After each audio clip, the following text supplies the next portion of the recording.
মায়ের বড় স্বপ্ন, ওর বাবারও বড় স্বপ্ন। ওর বাবা একদিন ডাক দিয়া কয়, ইমাম সাহেব, ইমাম সাহেব, আল্লাহ তাআলা যা চাই নাই তাও আল্লাহ দিছে। ইমাম সাহেব কয়, এত কি নিয়ামত পাইলেন যেই নিয়ামত পায় আপনি এত খুশি, যে চাওয়া ছাড়া আপনি পাইয়া গেছেন? কয়, আশা করছিলাম ছেলে হাফেজ হবে, আলেম হবে, কিন্তু 10 মাসে যে কোরআনের হাফেজ হবে ভাবতেও পারি নাই, চিন্তাও করতে পারি নাই। আল্লাহ তাআলা আমারে চাওয়ার চাইতে বেশি দিছে। বলেন তো দেওয়ার মালিক যিনি তিনি কে? আল্লাহ। মা বাবার ইখলাস যত বেশি হয় সন্তানকে তত বেশি দামি বানায় দেয় কে? আল্লাহ। মা বাবা বড় খুশি, শুকরিয়া আদায় করতেছে। ওর মাও নাকি বলে এখন চিন্তা করছে আর চাকরি করবে না, আর গার্মেন্টসেও যাবে না। আমারে মানুষ না দেখুক, আমি তো পরপুরুষে দেখি, সেখানে অনেক পুরুষের সাথে কথা বলতে হয়। ছেলে আমার হাফেজ হয়ে গেছে, আমি মা আর কোনোদিন গার্মেন্টসে কাজ করবো না। স্বামী একদিন কেঁদে কেঁদে আমার কাছে বলে, ওস্তাদ, ওর মা তো এই নিয়ত করছে, আপনি পরামর্শ দেন। আমি বললাম, ভালো নিয়ত। এই মা তো যুগের একজন শ্রেষ্ঠ মা, যেই মা সন্তানদের হাফেজ বানানোর জন্য, ওলি বানানোর জন্য গুনাহ ছেড়ে দিয়েছে, পরপুরুষের সাথে মেলামেশা দেখাশোনা ছেড়ে দিয়েছে। এটা তো মায়ের জন্য বড় একটা ভালো পদক্ষেপ। সেও বড় খুশি। কিন্তু কসম আল্লাহর, এই ছেলেটাকে যখন হেফজের পরে কিতাবখানায় ভর্তি করেছে, সুন্দরভাবে ছেলেটা পড়াশোনা করতেছিল রে বাবা। করতে করতে করতে করতে এক পর্যায়ে ওর মা, সে তার অভিব্যক্তি তার স্বামী শুনাইতেছে, হুজুর, আমার ছেলেটা যখন বাসায় যায় রাত্রিবেলায় আমাদেরকে জাগায় দেয়। ওর যে অভ্যাস, ওই যে হেফজখানায় গভীর রাত্রে উঠছে, এখনো উঠে বাসায় গিয়া আম্মু ওঠো তাহাজ্জুদের নামাজ পড়ো, আব্বু ওঠো তাহাজ্জুদের নামাজ পড়ো। পুরা পরিবারের সবাইরে তাহাজ্জুদ পড়নেওয়ালা বানায় ফেলছে। কয়, হুজুর, আমার স্ত্রী গত 6 মাস আগের ঘটনা। কয়, আমার বিবি হঠাৎ চিকুনগুনিয়ায় আক্রান্ত হয়ে যায়। চিকুনগুনিয়ায় প্লাটিলেটটা এত কমে গেছে, এত কমে গেছে, এই ধরনের রোগীর জন্য আইসিইউ দরকার। গরিব মানুষ সরকারি মেডিকেলে নিয়ে গেছে, আইসিইউতে কোনো সিট পায় নাই। সেখানে সিট না পাওয়াতে, আইসিইউতে বেড খালি না পাইয়া এই অসুস্থ রোগী কি করবে, নরমাল বেডের মধ্যে রাখছে। ওর বাবা অভিব্যক্তি শোনায়, ওর মা ডাক দিয়া বলে, স্বামী গো, আমার আইসিইউ লাগবে না, আমার আইসিইউ লাগবে না, আমার আইসিইউ হলো আমার কলিজার টুকরা মুহাম্মাদুল্লাহ। আমার মুহাম্মাদুল্লাহ কোথায়? আমার মুহাম্মাদুল্লাহরে নিয়ে আসো। ওই যে হাফেজে কোরআন সন্তান, নাম রাখছে মুহাম্মাদুল্লাহ, যাও আমার মুহাম্মাদুল্লাহরে নিয়ে আসো। আমার মুহাম্মাদুল্লাহ আমার পাশে বসবে, কোরআন পড়বে, আমি মায়ের কোনো আইসিইউ লাগবে না, আল্লাহ আমারে বাঁচায়া দিবে। এই ছেলেটার হেফজখানার শেষ, কিতাবখানায় পড়তেছে। স্বামী বেচারা মাদ্রাসা থেকে বাচ্চাটারে ওই হসপিটালে নিয়ে গেছে। নেওয়ার পরে মা বাচ্চাটার 2টা হাত বুকের সাথে চাপায়া মা এমন ভাবে কান্নায় ভেঙে পড়েছে, বাবা আব্দুল মুহাম্মাদুল্লাহ, জীবনে আমি মায়ের আর কোনো চাহিদা নাই, আল্লাহ সব চাহিদা পুরা করেছে, আমি হাফেজের মা হয়ে গেছি। কিয়ামতের ময়দানে আল্লাহ যদি জিজ্ঞাসা, ও মুহাম্মাদুল্লাহর মা, কি নিয়ে আমি আল্লাহর আদালতে হাজির হই না, আমি সেদিন আল্লাহরে ডাক দিয়া বলবো, আল্লাহ, আমার চেহারাও নাই, আমার নামও নাই, কিচ্ছু আনতে পারি নাই, নিজে হাফেজা হতে পারি নাই, আলেমা হতে পারি নাই, ওলির মাও হতে পারি নাই, তবে আল্লাহ হাফেজের মা হয়েছি। আমার মুহাম্মাদুল্লাহ আমি রাই খাচ্ছি, আল্লাহ হাফেজের মা হয়ে কবর আসছি। আমার মুহাম্মাদুল্লাহরে আমি আল্লাহর কাছে পেশ করব। আল্লাহ যদি এই উসিলায় আমার মাফ করে দেয়, ছেলের হাতটা বুকের মধ্যে চাপায়া এই অসুস্থ রোগী, আইসিইউ দেওয়া দরকার এমন একজন রোগী যখন কান্নায় ভেঙে পড়েছে, গোটা হাসপাতালের অনেকেই আশেপাশের কান্নায় ভেঙে পড়েছে। ডাক দেয়া কয়, বাবা, বেড খালি পাই নাই, আমি মা এখন মরে গেলাম, আমার কোনো আফসোস নাই। বাবা, যতক্ষণ বেঁচে থাকি তুই আমার পাশে বসে বসে খোদার কোরআনটা একটু তেলাওয়াত কর। ওর ছেলের বাবা বলতেছে, হুজুর, কসম আল্লাহ, আমার ছোট্ট মুহাম্মাদুল্লাহ এত মধুর কণ্ঠ, ওর কণ্ঠ আমিও শুনেছি, ওর কণ্ঠ শুনলে হৃদয়টা জুড়িয়ে যায়, মনে হয় যেন কাবার ইমাম আব্দুর রহমান আল সুদাইস তেলাওয়াত করতেছে। এত সুন্দর মধুর কণ্ঠ ওই মুহাম্মাদুল্লাহর। ছেলেটা কোরআন পড়তেছে, কোরআন পড়তে পড়তে সূরা ইয়াসিন পড়লো, সূরা ওয়াকিয়া পড়লো, সূরা মুলক পড়লো। যখন হুজুর পড়তেছে 30 পারা শেষ করে আস্তে আস্তে যখন আগাইতেছে, ওর মা আস্তে আস্তে ঘুমাচ্ছে। সবাই মনে করছে মা কোরআনের তেলাওয়াতে ঘুমাইতেছে, এখন একটু মোটামুটি স্বাভাবিক আছে। যখন ঘুমাইতেছিল, হঠাৎ করে কিছুক্ষণ পরে দেখে মুহাম্মাদুল্লাহ শুনতে পায় মার জবান দিয়া বের হয়ে গেছে, লা ইলাহা ইল্লাল্লাহু মুহাম্মাদুর রাসূলুল্লাহ। এই কথাটা বইলেই মা চক্ষু বন্ধ করে ফেলছে, সাথে সাথে তার মরণ হয়ে গেছে।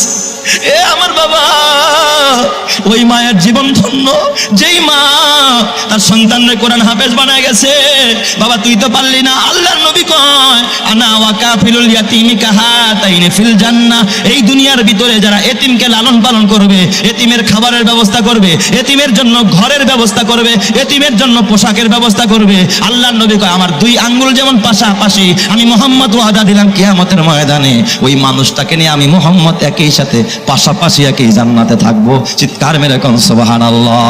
আল্লাহর নবী নিজে দোয়া করতেন, আল্লাহুম্মা আহিনি মিসকিনা ওয়া আমিতনি মিসকিনা ওয়াহশুরনি ফি জুমারাতিল মাসাকিন। আয় আল্লাহ, আমারে গরিব অবস্থায় জীবন যাপনের তৌফিক দাও, গরিব অবস্থায় আমারে মরণ দাও। আল্লাহ, গরিবদের সাথে জীবন যাপনের তৌফিক দাও। আর কিয়ামতের ময়দানে যখন আমারে হাসরে দাঁড় করাইবা, আল্লাহ গরিবদের কাতারে আমি মুহাম্মদকে দাঁড় করাইয়া দিও। সুবহানাল্লাহ। যার ভিতরে অন্যের প্রতি মুহতাজি আছে, বলেন তো সে ধনী না গরিব? হ্যাঁ, যে অন্যের প্রতি মুহতাজ সে ধনী না গরিব? আপনারা বলেন আমেরিকার প্রেসিডেন্ট ধনী না গরিব? গরিব। কেন গরিব জানেননি? কারণ আমেরিকার প্রেসিডেন্ট সেও দেখবেন তার নিজের জামা কি নিজে সেলাই করে নাকি? নিজে যে জামাটা সুটটা যে গায়ে দেয়, কোটটা টাইটা পড়ছে, নিজে বানাইছে।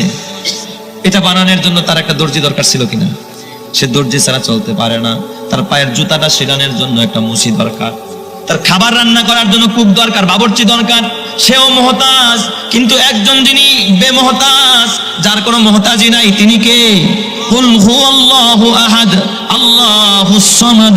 তিনি এক আল্লাহ, তিনি অমুখাপেক্ষী, কারো প্রতি মুখাপেক্ষী না। জিবরাইলের প্রতি মুখাপেক্ষী না, ইসরাফিলের প্রতি মুখাপেক্ষী না, আজরাইলের প্রতি মুখাপেক্ষী না, কোনো ফেরেশতার প্রতি যিনি মুখাপেক্ষী না, তিনি কে? আল্লাহ কারো প্রতি মুখাপেক্ষী না। যদি কেউ আল্লাহর হুকুম নাও মানে, তাতে তার রাজত্বের ভিতরে এক জাররা পরিমাণ কমবে না। চিৎকার মেরে কন্যা আল্লাহু আকবার। বলেন তো তিনি কে? আল্লাহ। ওই আল্লাহর গোলাম আমরা। এই জন্য আল্লাহ তাআলা বলেন, ইয়া আইয়ুহাল্লাযীনা ইয়া আইয়ুহান নাস আনতুমুল ফুকারাউ ইলাল্লাহ। হে লোকেরা, এখানে কিন্তু আল্লাহ দুনিয়ার গরিব বাছাই করে নাই। আমেরিকাবাসী আর ভারতবাসী আর চায়নাবাসী আর লন্ডনবাসী আর সিঙ্গাপুরবাসীকে আল্লাহ বাছাই করে নাই। আল্লাহ এক যুগে সব মানুষকে ডাক দেয়া কয়, ইয়া আইয়ুহান নাস আনতুমুল ফুকারাউ ইলাল্লাহ। তোমরা সবাই আল্লাহর কাছে গরিব। ওয়া নাহনু ওয়াল্লাহু হুয়াল গনিয়ুল হামিদ। আর আল্লাহই হলেন একমাত্র প্রশংসিত ধনী। চিৎকার মেরে কন্যা আল্লাহু আকবার। একমাত্র ধনী যিনি, তিনি কে? আল্লাহ। এই জন্য আমার বাবা, হয়তো কেউ বেশি গরিব, কেউ একটু কম গরিব, তাই না? এটাই হলো পার্থক্য। তো গরিব গরিব সাহাবায়ে কেরাম নবীজির কাছে কালিমা পড়েছে। ওই গরিব সাহাবীদের ভিতরে একজন সাহাবীর নাম হযরত আব্দুল্লাহ ইবনে উম্মে মাকতুম রাদিয়াল্লাহু তাআলা আনহু। অন্ধ সাহাবী, চোখে দেখে না। এই আমার বাবা, এই দুইটা চোখ যে কত বড় নিয়ামত। যার চোখ নাই সেই শুধু বোঝে, অন্যরা কখনো বুঝবে না। যার চোখ নাই সে মা দেখে না, বাবা দেখে না, সে আল্লাহর বানানো আসমানটা দেখে না, আল্লাহর বানানো জমিনটা দেখে না, নিজের সন্তানকেও দেখে না। খাবার খায়, খাবারের কালারটা কোন কালার তাও দেখে না। এ বাবা, অন্ধ মানুষ, তার কাছে যদি জিজ্ঞাসা করেন, অন্ধ তোমার দিলের মধ্যে কিছু চাহিদা আসেনি, তুমি কি চাও? অন্ধ একটা কথাই বলবে, আল্লাহ যদি আমার সব কিছু নিয়ে যেত আর বিনিময়ে শুধু আমার চোখ দুইটা আমারে ফেরত দিত, আমি আল্লাহর কাছে দুনিয়ার কিচ্ছু চাই না, শুধু চোখ দুইটাই ফেরত চাই।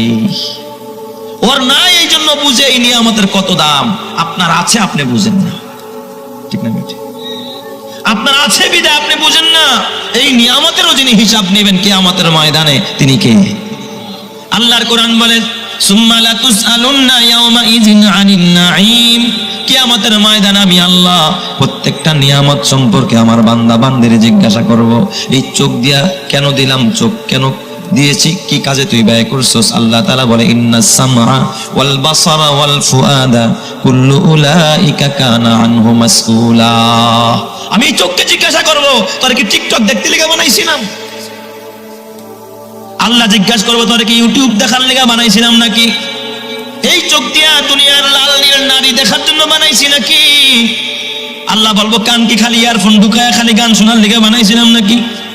আল্লাহ ওয়াল ফুআদ, এই অন্তরকে জিজ্ঞাসা করবে শুধু দুনিয়ার মহব্বত, নেতৃত্বের মহব্বত, পদের মহব্বত, সন্তানের মহব্বত আর সম্পদের মহব্বত, ক্ষমতার মহব্বত অন্তরে জায়গা দেওয়ার জন্য আমি আল্লাহ তোরে বানাইছি নাকি? আল্লাহ তাআলা বলে ইন্নাস সামআ ওয়াল বাসারা ওয়াল ফুআদা কুল্লু উলাইকা কানা আনহু মাসউলা। কিয়ামতের ময়দানে আল্লাহ চোখের রিমান্ড দিবে, আল্লাহ কানরেও রিমান্ড দিয়ে দিবে, আল্লাহ তাআলা এই অন্তরটাকেও রিমান্ড দিবে।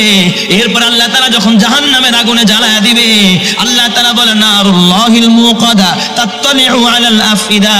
জাহান্নামের আগুন তোর জামায় আগে জ্বলবে না, তোর দাড়িতে আগে জ্বলবে না, তোর কাপড় আগে জ্বলবে না, তোর চামড়া পুরাবে না, হাড্ডি পুরাবে না, তোর রক্তগুলো পুরাবে না। তাত্তালিউ আলাল আফইদা, ওই জাহান্নামের আগুন সর্বপ্রথম বের হবে তোর এই অন্তর থেকে, কলব থেকে। তাফসীরের কিতাবের মধ্যে আল্লামা ইবনে কাসির রাহমাতুল্লাহ আলাইহি লেখেন যে জাহান্নামের আগুন, দুনিয়ার আগুন লাগলে আগে কাপড় পরে, পাতলা পাতলা জিনিস পরে, তারপরে ভারীটা পরে, কিন্তু জাহান্নামের আগুনে আগে কাপড় পোড়াবে না, চুল পোড়াবে না, পাতলা জিনিস আগে পোড়াবে না, বরং আগে তোর অন্তরটারে পোড়াবে, কলবটারে পোড়াবে। এই কথার দলিল আল্লাহর কোরআন বলে তাত্তালিউ আলাল আফইদা, ওই আগুনটা বের হবে তোর এই ফুয়াদের বহু বচন আফইদা মানে কলব থেকে, তোর অন্তর থেকে। প্রশ্ন হয় আল্লাহ গায়ে কেন আগুন আগে লাগাইবা না, মাথায় কেন লাগাইবা না, হাতে কেন লাগাইবা না, চোখে কেন লাগাইবা না, জবানে কেন লাগাইবা না, আগে কেন কলবে লাগাইবা? আল্লাহ যেন ডাক দেয়া কয় গোলাম এই কলমটা বানাইছিলাম আমি আল্লাহর মহব্বত জায়গা দেওয়ার জন্য, এই কলবটা বানাইছিলাম আমি আল্লাহর কোরআনের মহব্বত জায়গা দেওয়ার জন্য, এই কলবটা বানাইছিলাম আমার কোরআনের মহব্বত জায়গা দেওয়ার জন্য, আমার বন্ধু আমার মুহাম্মদের মহব্বত কলবে জায়গা দেওয়ার জন্য। সন্তানের মহব্বত না, পদের মহব্বত না, সম্পদের মহব্বত না, নেতৃত্বের মহব্বত এখানে জায়গা দেওয়ার জন্য আমি আল্লাহ বানাই নাই। এই জন্য যেই জায়গার মধ্যে আমার বাসস্থান, যেই জায়গায় আমার মহব্বত জায়গা দিবি, ওই জায়গায় আমার জায়গা দেশ নাই। দুনিয়ার সম্পদে ঢুকাইছস, দুনিয়ার মোহ ঢুকাইছস, ক্ষমতার মহব্বত ঢুকাইছস। এই জন্য সর্বপ্রথম আমি তোর কলবের মধ্যে আগুন জ্বালায়া দিব, আগুন লাগায়া দিব। বলেন তো কথা কার? আরো জোরে বলেন না কথা কার? বলেন তো এই আল্লাহ পারে কি পারে না? আপনার আমার অন্তরে আল্লাহর মহব্বত বেশি না নেতার মহব্বত বেশি? আরে মিয়া নেতার বিরুদ্ধে কথা বললে তেলে বেগুনে জ্বলে উঠবেন, কিন্তু কসম আল্লাহর, নবীর জন্য আপনার মন কাঁদে না, প্রাণ কাঁদে না, দিল কাঁদে না। আপনার সন্তানরে গালি দিলে আপনি রেগে যান, তেলে বেগুনে জ্বলে উঠেন। অথচ আমার নবীরে গালি দেয় এমনও কপাল পুরা আছে দেখবেন কখনো প্রতিবাদ করে না। কথা ঠিক না ঠিক জোরে কন? বলেন তারা মুসলমান না মুনাফিক? যুবক ভাই ও বুড়া বাবা, খবরদার খবরদার, নবীর সাহাবায়ে কেরাম দুনিয়ার সম্পদের কোনো মূল্য নাই। টাকা থাকলেই তার দাম বেড়া যায় না বাবা। তাহলে কারুনের দাম আকাশচুম্বী থাকতো। ইয়াহসাবু আন্না মালাহু আখলাদা, এই কারণ ধারণা করেছে তার মাল তার অমর করে রেখে রাখবে, তার মাল তার সুনাম সুখ্যাতি সব জায়গায় ছড়ায় রাখবে। ইয়াহসাবু আন্না মালাহু আখলাদা, তার মাল তার চির অমর করে রাখবে। আল্লাহ ধমক দিয়া কয় কাল্লা, না না না, তোর মাল তোরে অমর করবে না। লায়ুমবাদান্না ফিল হুতামা, তোকে সহ তোর মাল সহ আমি আল্লাহ জাহান্নামে হুতামায় ফালায়া দিব। ওয়ামা আদরা কামাল হুতামা, জানোস নি হুতামা কি জিনিস? আল্লাহ তাআলা ডাক দেয়া কয় নারুল্লাহিল মুকাদা, এই হুতামা হলো প্রজ্বলিত আগুন। তাত্তালিউ আলাল আফইদা, আর ওই আগুনটা বের হবে তোর অন্তর থেকে, তোর কলব থেকে। আল্লাহ তুমি ওই জাহান্নামের আগুন থেকে আমাদেরকে হেফাজত করো, জোরে কান আমিন।